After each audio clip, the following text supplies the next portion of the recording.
Hello everyone, कैसे हो आप सब। तो आज मैं रसायन विज्ञान कक्षा 12 यूपी बोर्ड कक्षा 12 का दूसरा चैप्टर लेकर आया हूँ, जिसका नाम है विद्युत रसायन। जिसका नाम क्या है? विद्युत रसायन। तो इस चैप्टर में क्या क्या आ सकता है यूपी बोर्ड में, वो मैंने बोर्ड पर सारा कुछ लिख रखा है। उसको ही डीपली आपको समझाने वाला हूँ, इसलिए इस चैप्टर में बने रहिए मेरे साथ अंत तक। ठीक है, आप देख लेते हैं पहला मैं क्या पढ़ाना है, विद्युत रसायन। तो पाठ का नाम भी है विद्युत रसायन। तो इसके अकॉर्डिंग मैं विद्युत रसायन के बारे में समझाऊंगा, आखिर विद्युत रसायन क्या है। जैसे कि रासायनिक ऊर्जा से विद्युत ऊर्जा में, या विद्युत ऊर्जा को रासायनिक ऊर्जा में कन्वर्ट करना, इसका जो अब भी अध्ययन करते हैं, चाहे वो विद्युत ऊर्जा हो चाहे वो रासायनिक ऊर्जा, इसके बारे में जो भी अध्ययन हम करेंगे वो विद्युत रसायन में ही आएगा। ठीक है, विज्ञान की वही शाखा जिसके अंदर विद्युत ऊर्जा या रासायनिक ऊर्जा के पारस्परिक संबंध का अध्ययन करते हैं, वो क्या कहलाएगा? विद्युत रसायन। ठीक है, इसका बाद विद्युत अपघटनी सेल। विद्युत अपघटनी सेल, कोई आपका आयन जब कोई आयन होता है वो पूर्णतः टूट जाता है, मतलब घुल जाता है, या किसी जैसे विलेय पदार्थ में पूरी तरह घुल जाता है, तो ये तुम्हारा क्या होता है? विद्युत अपघटनी चालक।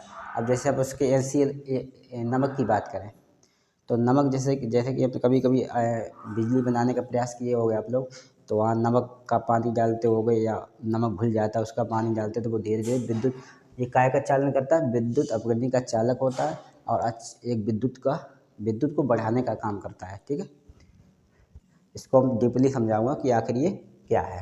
फिर प्रबल विद्युत अपघट्य क्या है? एचसीएल हो गया आपका प्रबल, प्रबल क्षार NaOH हो गया, इस प्रकार से। ठीक है, अब दुर्बल विद्युत अपघट्य क्या है? जैसे आपका सिरका हो गया CH3COOH, ये आपका प्रबल विद्युत अपघट्य हो गया। तो अब एक एक करके धीरे धीरे समझते हैं विद्युत अपघटन या आयनन चालकत्व। ठीक है, इसके बाद पढ़ेंगे नंबर 6 पे विद्युत चालकता क्या है, फिर विशिष्ट चालकता क्या है, फिर आपने देख रखा है कोलराउस का नियम। अगर हम बात करें इस प्रश्न की, कोलराउस का नियम IMP प्रश्न है, बहुत ही इम्पोर्टेंट, कई बार परीक्षा में पूछा गया, इससे सवाल आते हैं। ठीक है, फिर विद्युत अपघटन, फिर इलेक्ट्रोड विभव, ये भी IMP है आपका। फिर ये इलेक्ट्रोड केवल, ये IMP है, और इलेक्ट्रोड विभव भी IMP है। मानक इलेक्ट्रोड विभव, ये भी IMP है, और मानक हाइड्रोजन इलेक्ट्रोड, ये भी IMP है। इस सेल का विद्युत वाहक बल, ये भी बहुत IMP है। नष्ट समीकरण IMP है, और फैराडे का नियम, ये भी IMP है। और इसके बाद विद्युत रासायनिक श्रेणी कुछ हद तक IMP है, लेकिन कभी कभी ये पूछा गया है। तो कुछ मैंने जहाँ जहाँ टिक मारे हैं, ये एक तरीका के IMP प्रश्न है। ठीक है, एक तरीका की ये IMP प्रश्न है जहाँ जहाँ टिक मारे। और जो लिख रखा हूँ मैं बोर्ड पे, विद्युत रसायन, विद्युत अपघटनी चालक या प्रबल विद्युत अपघटय, दुर्बल विद्युत अपघटय, विद्युत अपघटन या आयन चालकत्व, विद्युत चालकता, विशिष्ट चालकता, कोलराउस का नियम। तो ये परीक्षा की दृष्टि से है सारे प्रश्न अच्छे, लेकिन जो प्रश्न ज़्यादा ही करीब बोर्ड के हैं, उन प्रश्नों पर मैं अधिक चर्चा करने वाला हूँ, और जो कम है तो उन पर आपको शॉर्टकट में समझा दूंगा कि ये आखिर क्या चीज़ है। ठीक है, तो मैं चलता हूँ पहले प्रश्न की तरफ। ठीक है, क्योंकि समय कम है, इसलिए आप पहले स्क्रीनशॉट लीजिए कि आपको क्या क्या इस पार्ट में पढ़ना है। लगभग 18 हेडिंग्स हैं, इसके अंदर क्या क्या है वो भी आपको पढ़ना है। चलो ठीक है, अरेंज कर रहा हूँ। तो सबसे पहले आप हेडिंग डाल लीजिए विद्युत रसायन।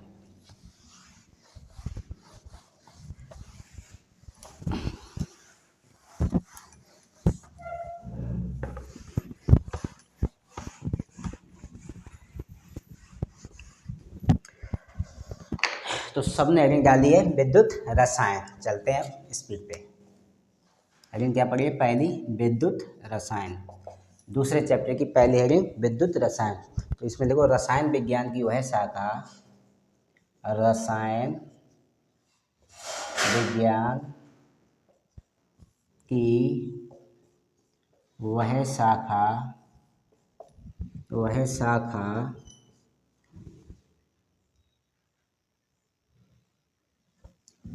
रसायन विज्ञान की वह शाखा जिसके अंतर्गत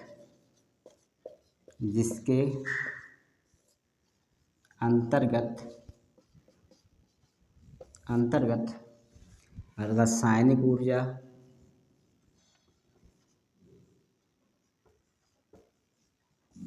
ऊर्जा व विद्युत ऊर्जा के पारस्परिक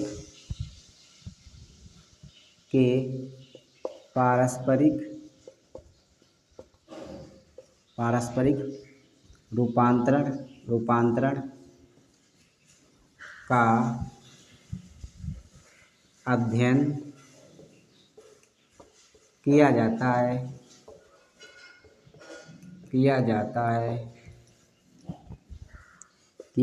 है विद्युत रसायन कहलाता है। विद्युत रसायन कहलाता है। जैसे आप समझ सकते हो, विद्युत ऊर्जा बराबर उत्क्रमणीय अब क्या होगी इसमें, विद्युत ऊर्जा बराबर रासायनिक ऊर्जा।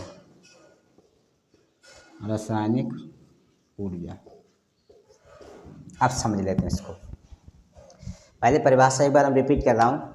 रसायन विज्ञान की वह शाखा जिसके अंतर्गत रासायनिक ऊर्जा व विद्युत के रासायनिक ऊर्जा व विद्युत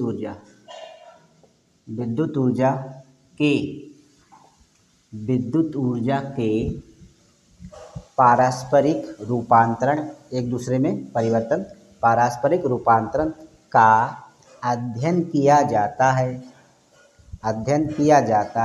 विद्युत रसायन कहलाता है। एक बार मैं फिर रिपीट कर रहा हूँ।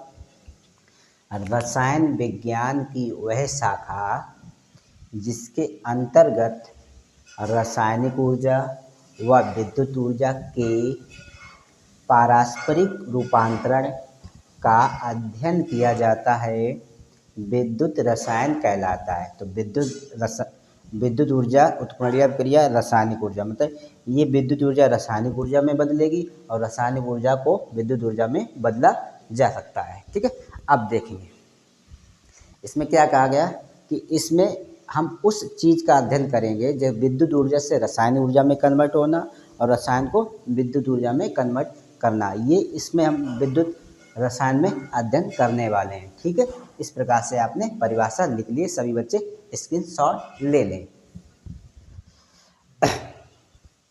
इसकी पहली हेडिंग पड़ेगी, इसके अंदर एक हेडिंग और पड़ेगी विद्युत चालक। सबने स्क्रीनशॉट ले लिया? ठीक, विद्युत चालक हेडिंग डालिए, विद्युत चालक।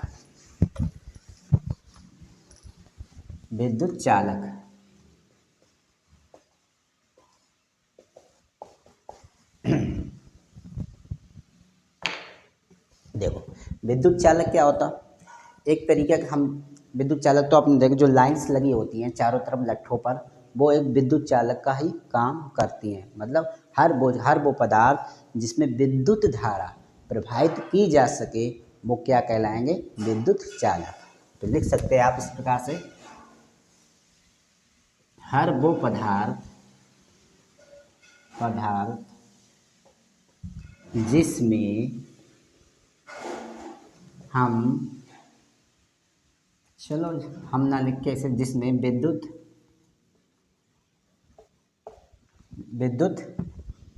धारा प्रवाहित कर सकते हैं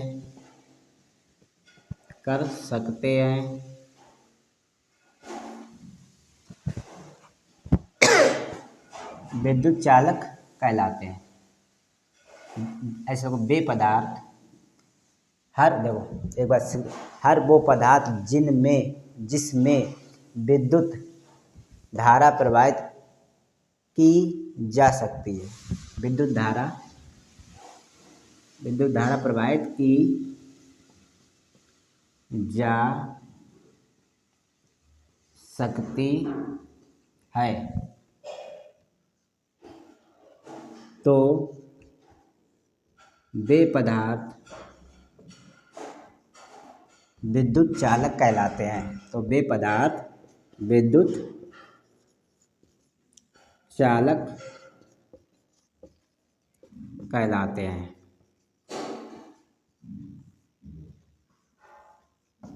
ठीक है, सबने लिख लिया। अब जैसे कि आपकी धातुएं हो गई, एग्जाम्पल में क्या लिख सकते हो आप, धातुएं लिख सकते हैं आप। और धातु में सबसे बेस्ट धातु कौन है, सिल्वर। सबसे बेहतर कौन सा धातु है, सिल्वर। ठीक है, तो चांदी में सबसे तेज विद्युत धारा प्रवाहित होती है। तो ऑप्शन में क्वेश्चन आ जाए कि वो कौन सा धातु है जिसमें सबसे जल्दी विद्युत पहुंचती है, वो है चांदी। इसके बाद विद्युत अपघटय सेल हो गई आपकी, विद्युत सेल नहीं, विद्युत अपघटय, विद्युत अपघटय कामा एक और चीज होती है, विद्युत अपघटय के बिलियन लिख लो, के बिलियन आदि। तो विद्युत अपघटय का विलयन जैसे कि HCl का विलयन, नमक का विलयन, इस प्रकार के विलयन जो होते हैं, सल्फ्यूरिक अम्ल का विलयन, वहाँ पर भी ये काम कर जाएगा। ठीक है, लेकिन धातुओं में बात करें जैसे चांदी हो गई, इसके बाद आपकी कापर हो गया, बेहतर विद्युत चालक के। ठीक है, विद्युत चालक उसमें बहुत बढ़िया होता है कापर में भी। इसके बाद आपका एल्यूमिनियम हो गया, बहुत से जितनी भी धातुएँ हो गई, मतलब जिसमें विद्युत जाएगी वो सारी की सारी धातुएं होती हैं। तो धातुओं में तो करंट ज़्यादा, लेकिन फ़र्क इतना होता है किस में ज़्यादा अच्छा काम करता है, किस में कम काम करता है। ठीक है, लेकिन धातुओं में विद्युत चालक जरूर होगी। ठीक है, विद्युत का चालन जरूर होगा, सभी लोग नोट कर लें। इसी में एक और हेडिंग बन सकती है, इसी के अंदर एक और हेडिंग बन सकती है, नंबर 2 डाल के लिख दियो, अर्धचालक। अर्धचालक या कुचालक, अर्धचालक नहीं है, इसे कुचालक कहेंगे पहले। अर्धचालक दूसरी चीज़, अर्धचालक वो होती है जिसमें किसी कंडीशन में विद्युत धारा प्रवाहित, किसी कंडीशन में जाएगी। लेकिन कुचालक क्या होती है, जिसमें विद्युत धारा प्रवाहित ना की जा सके। ठीक है, बता दें, वे पदार्थ जिसमें विद्युत धारा प्रवाहित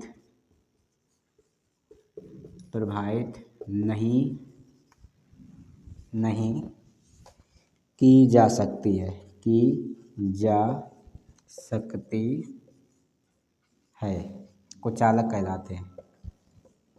कुचालक कहलाते हैं। अब जैसे कांच हो गया आपका, रबड़ हो गई, एग्जाम्पल क्या लिख सकते हो, कांच हो गई, रबड़ हो गई। अब लकड़ी भी बता सकते हो, लकड़ी में भी नहीं जाएगी, लकड़ी हो गई। इस प्रकार से आपके ये कुचालक होते हैं। ठीक है, आदि। तो इस प्रकार से ये तुम्हारा कुचालक का काम। इस प्रकार के खैर प्रश्न नहीं पूछे जाते, ये इजीली प्रश्न है। तो जिसमें बिजली ना जाए वो कुचालक होता है, और जिसमें बिजली चली जाए वो चालक होता है। ठीक है, जिसमें करंट जाएगा वो विद्युत चालक होगा, जिसमें करंट नहीं जाएगा वो कुचालक होगा। अब इसको इरेज करता हूँ।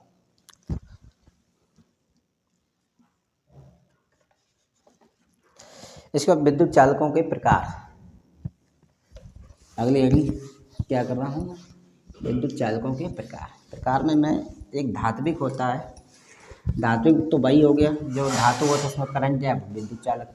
विद्युत चालकों के प्रकार, हेडिंग क्या पड़ेगी, विद्युत चालकों के, अगली हेडिंग पड़ेगी नई, विद्युत चालकों के प्रकार।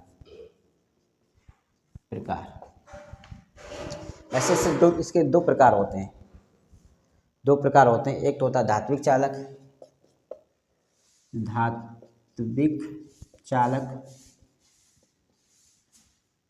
और दूसरा होता है विद्युत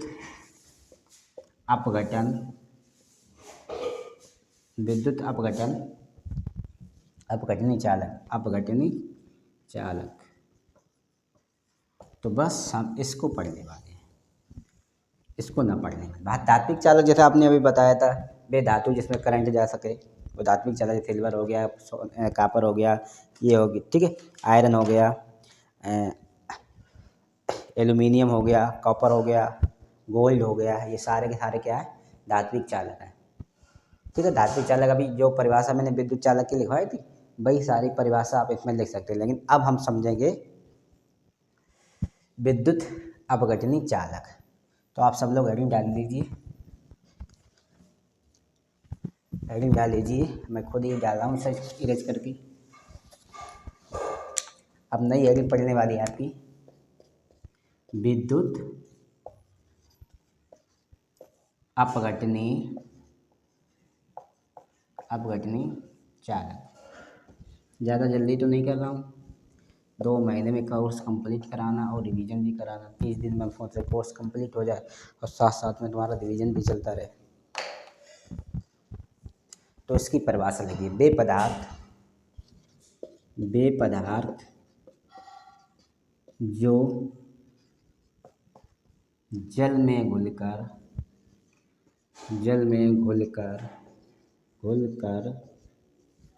आयनों में टूट जाते हैं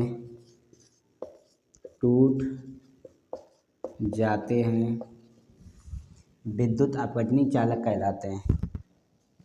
सीधा सीधा बोल सकते हैं विद्युत, या हम कह सकते हैं उन्हें हम विद्युत अपघटनी चालक कहते हैं। ठीक है, तो हम या तो सीधा लिख दें विद्युत अपघटनी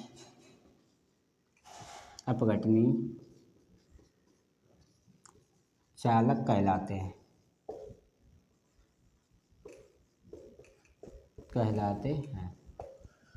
एक बात समझ लो, वे पदार्थ जो जल में घुलकर आयनों में टूट जाएंगे। आयन मतलब अगर मैंने कहा नमक है, और नमक जब जल में घुलता है तो वो Na+ में जाता है और Cl- में टूट जाता है। जैसे ठीक है, अब जैसे सल्फ्यूरिक अम्ल तो H में जाता है, और जो भी और SO4 में अलग टूट जाता है। ठीक है, तो इस प्रकार से आप बता सकते हैं कि जो भी आयन, अब हम दूसरा एग्जाम्पल नहीं लेंगे, हम सिर्फ नमक का एग्जाम्पल ले ले रहे हैं। NaCl जब टूटेगा तो Na+ में टूटता है और Cl- में टूटता है। जैसे हम एग्जाम्पल में समझाने का प्रयास कर रहा हूँ आपको। जैसे NaCl है, NaCl जब टूटेगा तो याद रखना उत्क्रमणीय अभिक्रिया इसमें भी होगी, उत्क्रमणीय अभिक्रिया इसमें भी होगी। जब NaCl टूटेगा तो Na+ में टूटेगा प्लस और Cl- में टूटेगा। तो इस प्रकार से ये टूटेगा। तो ये तुम्हारा कोई पदार्थ है, ये जल में घुलने के बाद इस प्रकार से टूट जाता है, और टूटना ही क्या कहलाता है, विद्युत अपघटनी चालक कहलाता है। ठीक है, एक बार फिर से, वे पदार्थ जो जल में घुलकर आयनों में टूट जाते हैं विद्युत अपघटनी चालक कहलाते हैं। जैसे नमक को इस प्रकार से तोड़ दिया गया है। एक नमक जो पहले धातु का काम कर रहा है वो प्लस में है, और जो अधातु का काम कर रहा है वो माइनस में है। ठीक है, इस प्रकार से आप इसे स्क्रीनशॉट ले लीजिए।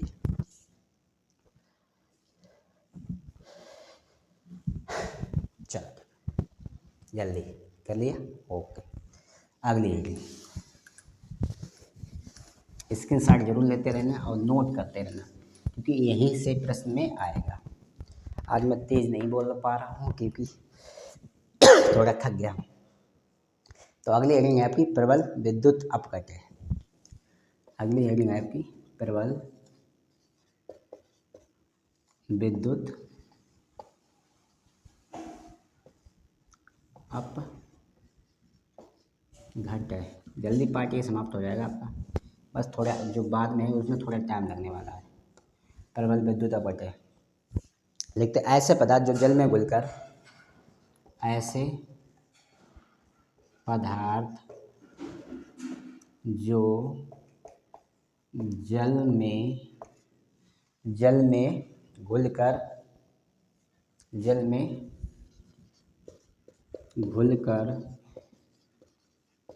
घुलकर पूर्ण रूप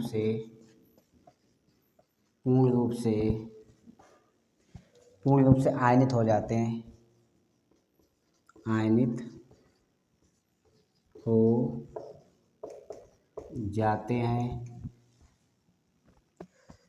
ऐसे पदार्थ, एक बार फिर देखिए, ऐसे पदार्थ जो जल में घुलकर पूर्ण रूप से आयनित हो जाते हैं तो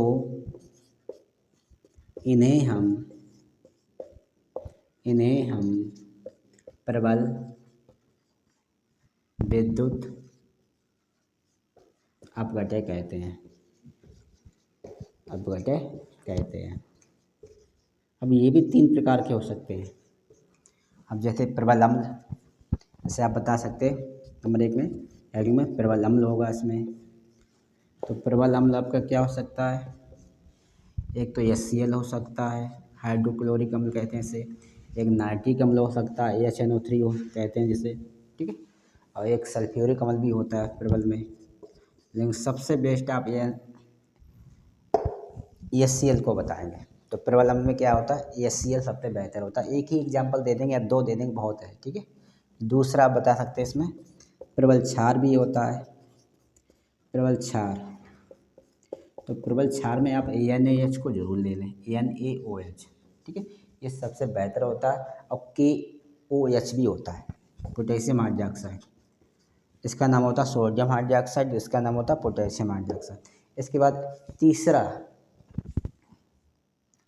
तीसरा होता है सभी लवण, ठीक है। सभी लवण जैसे हो गया NaCl, KCl, ठीक है। जैसे हो गया NaCl हो गया आपका, KCl होगा। तो ये एक सब प्रबल विद्युत अपघटय का काम करते हैं। आप प्रबल विद्युत अपघटय किस प्रकार से होते हैं? प्रबल अम्ल के रूप में काम कर सकते हैं, प्रबल क्षार के रूप में काम कर सकते हैं, और सभी प्रकार के लवण के रूप में काम कर सकते हैं। एक बार हम फिर रिपीट कर लेता हूँ। ऐसे पदार्थ जो जल में घुलकर पूर्ण रूप से आयनित हो जाए, इन्हें हम प्रबल विद्युत अपघटय कहते हैं। एग्जाम्पल में हम बता सकते हैं ये तीन प्रकार में होते हैं, प्रबल अम्ल, प्रबल क्षार और सभी लवण। तो प्रबल अम्ल HCl, प्रबल क्षार NaOH, और सभी लवण जैसे NaCl और KCl। तो ये सारे के सारे आप ज़रूर पढ़ लें और दिमाग में सेव कर लें। इससे अच्छा प्रश्न नहीं मिल सकता। शॉर्टकट में मैं समझा रहा हूँ, ठीक। सबने लिख लिया? ओके, इरेज कर रहा हूँ, स्क्रीनशॉट लें सब लोग, मेरे साथ लें।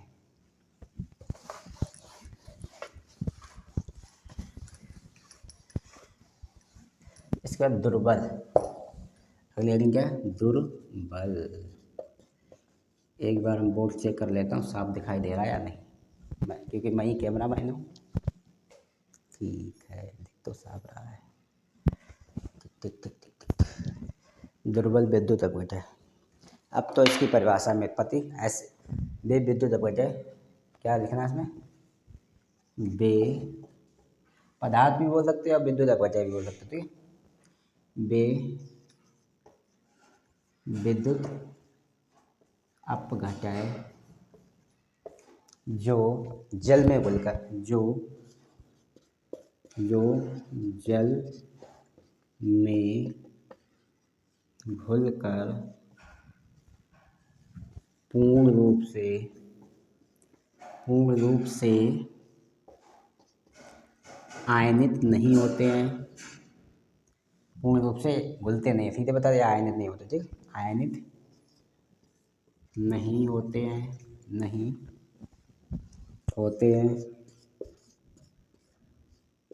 हैं दुर्बल विद्युत अपघटय कहलाते हैं।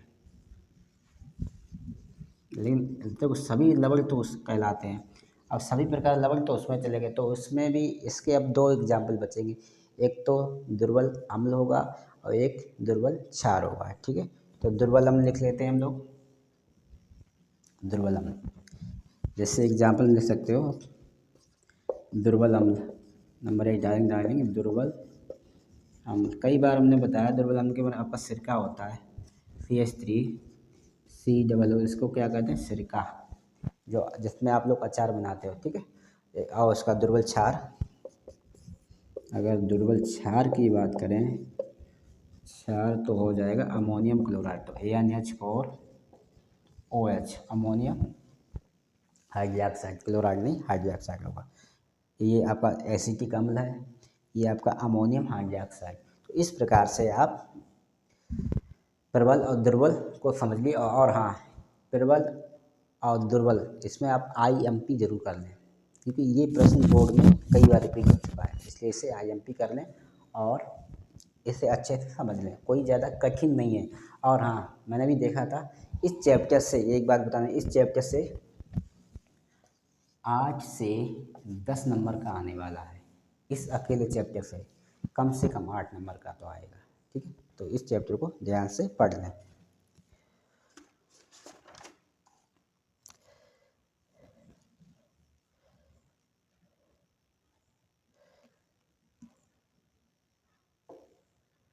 इसके बाद विशिष्ट चालकता, अगली हेडिंग है विशिष्ट चालकता।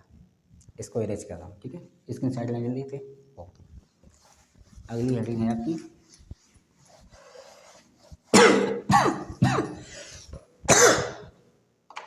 विशिष्ट नहीं, विद्युत चालकता है। पहले आ रही विद्युत, बाद में आएंगे विशिष्ट चालकता। विद्युत चालकता,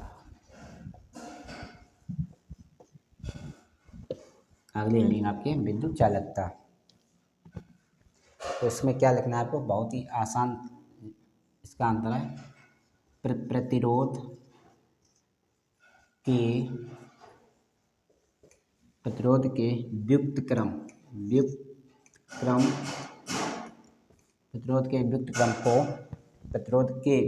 को विद्युत चालकता कहते हैं। विद्युत चालकता कहते हैं। विद्युत चालकता कहते हैं।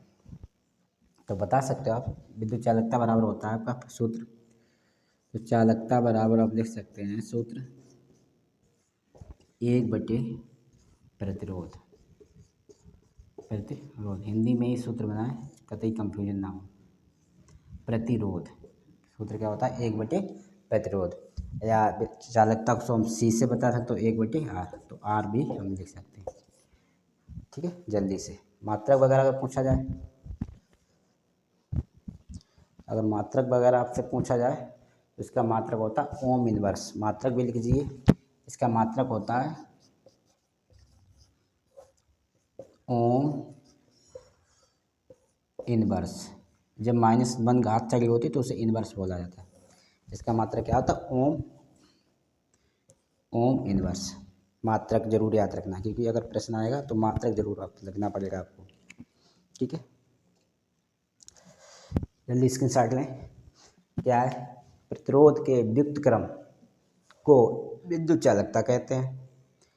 तो चालकता बराबर 1/प्रतिरोध। चालकता को तो हमने C से प्रदर्शित किया, तो C बराबर 1/R। R का प्रतिरोध को व्युत्पन्न करेगा, या R का मान प्रतिरोध से हम करेंगे। ठीक है, अब मात्रक इसका बताएं तो मात्रक हो जाएगा ओम इनवर्स। ठीक है, इसके साइड लें जल्दी से। ठीक, 1 महीने में तैयारी करानी है, अगर अच्छे से सीखनी है रसायन विज्ञान, तो जुड़ जाइए अगले सत्र के लिए। जो बच्चे कक्षा 11 में हैं तो अगले सत्र से जुड़ जाइए, उनकी तैयारी बहुत गजब करा दूँगा, इतना आसान कर दूँगा। अब क्या करें, समय कम है, समय के हिसाब से हमें काम करना पड़ेगा। इसके बाद है विशिष्ट चालकता, IMP है ये प्रश्न। विशिष्ट चालकता,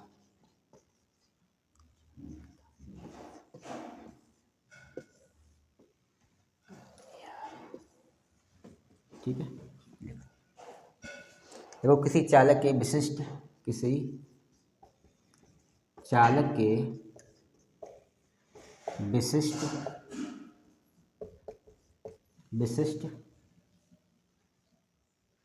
विशिष्ट प्रतिरोध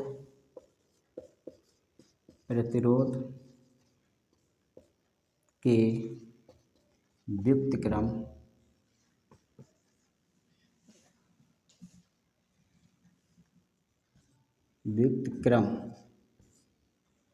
व्युत्क्रम को विशिष्ट चालकता कहते हैं। विशिष्ट चालकता कहते हैं।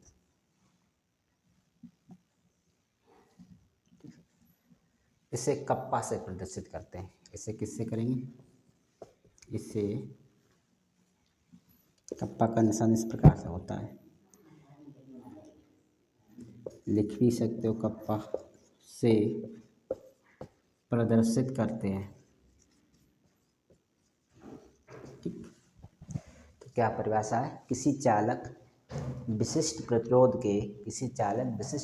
के व्युत्क्रम क्रम को विशिष्ट चालकता कहते हैं, इसे कप्पा से प्रदर्शित करते हैं। तो कप्पा बराबर 1/ρ,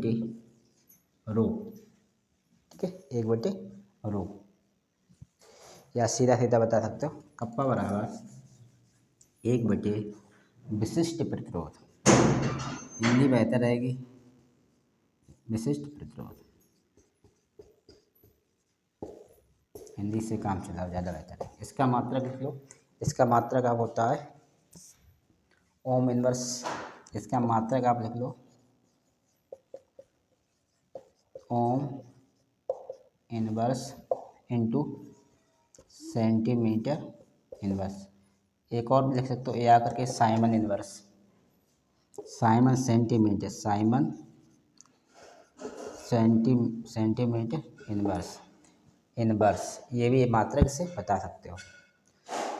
मात्रक है ओम इनवर्स या centimetre inverse, ohm inverse into centimetre inverse या साइमन इंटू सेंटीमीटर इनवर्स आप मात्रक बता सकते हैं। इसकी परिभाषा देख ले, किसी चालक विशिष्ट प्रतिरोध के व्युत्क्रम क्रम को विशिष्ट चालकता कहते हैं, इसे कप्पा से प्रदर्शित करते हैं। तो कप्पा बराबर 1/विशिष्ट प्रतिरोध, इस प्रकार से आप इसका जवाब दे सकते हैं। विशिष्ट प्रतिरोध को अगर हम उसमें दिखाएंगे तो इसको रो में प्रदर्शित कर लेंगे।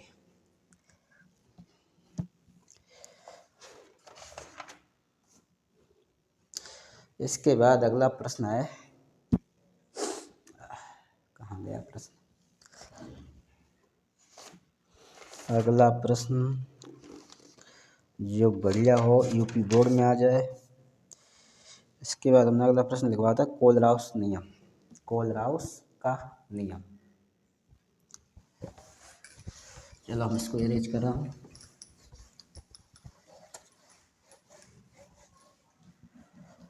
अगली हेडिंग है आपकी कोलराउस का नियम, कोलराउस का नियम।